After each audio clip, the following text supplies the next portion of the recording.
So ఇది ఇంకొక bedroom. ఈ బెడ్రూమ్ చూస్తే మీకు చాలా మంచి మంచాన్ని నేను చూపిస్తాను. అందరూ ఇప్పుడు వీటి కోసం చూస్తూ ఉన్నారు.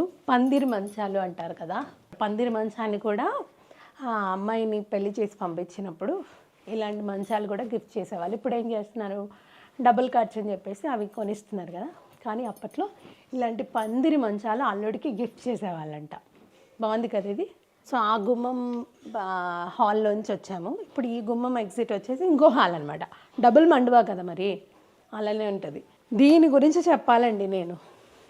నాకు ఇది ఎలా ఉందంటే, కొన్ని రాజుల కాలం సినిమాలు ఉంటాయి చూసారా, ఆ సినిమాలలో ఇలాంటి వాటిల్లో బంగారం, డబ్బు, నగలు ఇవన్నీ దాచి దొంగలు పాలవ్వకుండా జాగ్రత్తగా కాపాడుకునేవాళ్ళు కదా, అదేనంటే ఇవి.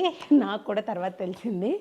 సో నేను అడిగాను, ఇది దేనికి యూజ్ చేస్తారండి అంటే, ఆ ఇంటి పెద్ద ఎవరైతే ఉంటారో, పెద్దరికం పెద్ద ఆయన, ఈ లోపల అన్నీ ఉంటాయి, పైన ఒక బెడ్ వేసుకొని చక్కగా ఆయన పడుకుంటారు అని చెప్పారు. ఇది వచ్చేసి మనం డబుల్ మండువా అన్నాం కదా, అటువైపు మేము ఫోటోలో చూపించిన వ్యక్తి ఉండేవారట. ఇటువైపు ఆయన తమ్ముడు గారు, చిన్న మావయ్య అనమాట. అంటే ఈ ఇళ్ళకి చిన్నాన్నగారు, ఈ ఇంటి ఓనర్కి చిన్నాన్నగారు. ఆయన వచ్చేసి శ్రీ రామకృష్ణరావు గారు. ఇది చూడగానే నాకైతే చంద్రముఖి మూవీ గుర్తొచ్చింది. మీకేం గుర్తొచ్చిందో కామెంట్ చేయండి. సో చంద్రముఖి మూవీలో కూడా ఈ ఇనుప పెట్టెలో ఏముంటుందని జ్యోతిక చాలా వెయిట్ చేస్తూ ఉంటుంది. మంచు వెళ్ళగానే ఆ నగలు అవి చూసి చంద్రముఖి అయిపోతుంది అనమాట. నగలు, కాసుల పేర, అది ఇదని చెప్పేసి ఆ మోడల్ ఉంది. అంతేకాదు ఆ సినిమాలో ఏవైతే దాచేవాళ్ళో అవైలబుల్ థింగ్స్ ఈ పెట్టెలో అప్పట్లో అవే దాచేవారట. ఈ లాక్ చూసారా ఎంత పెద్దగా ఉందో. ఇలాంటి లాక్స్ ఎక్కడైనా ఉంటే చెప్పండి, మేము కూడా కొనుక్కుంటాం. మరి వీటి కీస్ ఉన్నాయో లేదో తెలియదు, కానీ అప్పటి అలా దాచుకున్నారు. మన కల్చర్ని కాపాడడమే కాకుండా మన పూర్వీకులు కట్టించిన ఇల్లులు కూడా కాపాడుకొస్తున్నారంటే గ్రేట్ థింగ్ అది. మొత్తం పడగొట్టేసి వేరే ఇల్లు కట్టకుండా మెయింటైన్ చేయడం గ్రేట్. సో మీకు ఇంకో విషయం చెప్పాలి ఈ హోమ్ టూర్లో భాగంగా.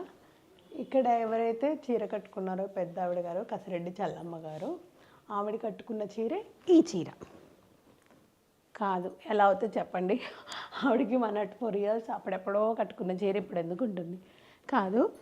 సో ఈ మండువా హౌస్ అనేసరికి కొంచెం ఈ టైప్ అయితే బాగుంటుంది అనుకున్నాను. అన్ఎక్స్పెక్టెడ్గా ఈ ఫోటోలో ఆ చీర చూడగానే నేను వావ్ హ్యాపీ అనిపించింది నాకు. సో రండి ఇంకో బెడ్రూమ్లోకి ఎంటర్ అవుదాం. ఇది ఒక గుమ్మం. ఆల్రెడీ ఆ హౌస్లో ఎలా ఉందో బెడ్రూమ్ అలా ఉంది. దీనికి కొంచెం ఇటువైపుకి ఇంకోటి ఉందన్నమాట. సో ఈ బెడ్రూమ్, ఈ డోర్. మీకు ఇంకోటి ఈ డోర్ గురించి చూపిస్తాను నేను. ఈ డోర్ లాక్ చేసుకునే విధానం చూపిస్తాను మీకు, చూడండి.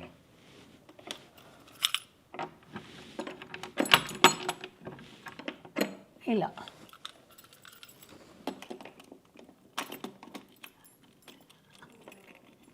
చూసారా, ఇలా లాక్ వేసుకోవాలి. బాగుంది కదా.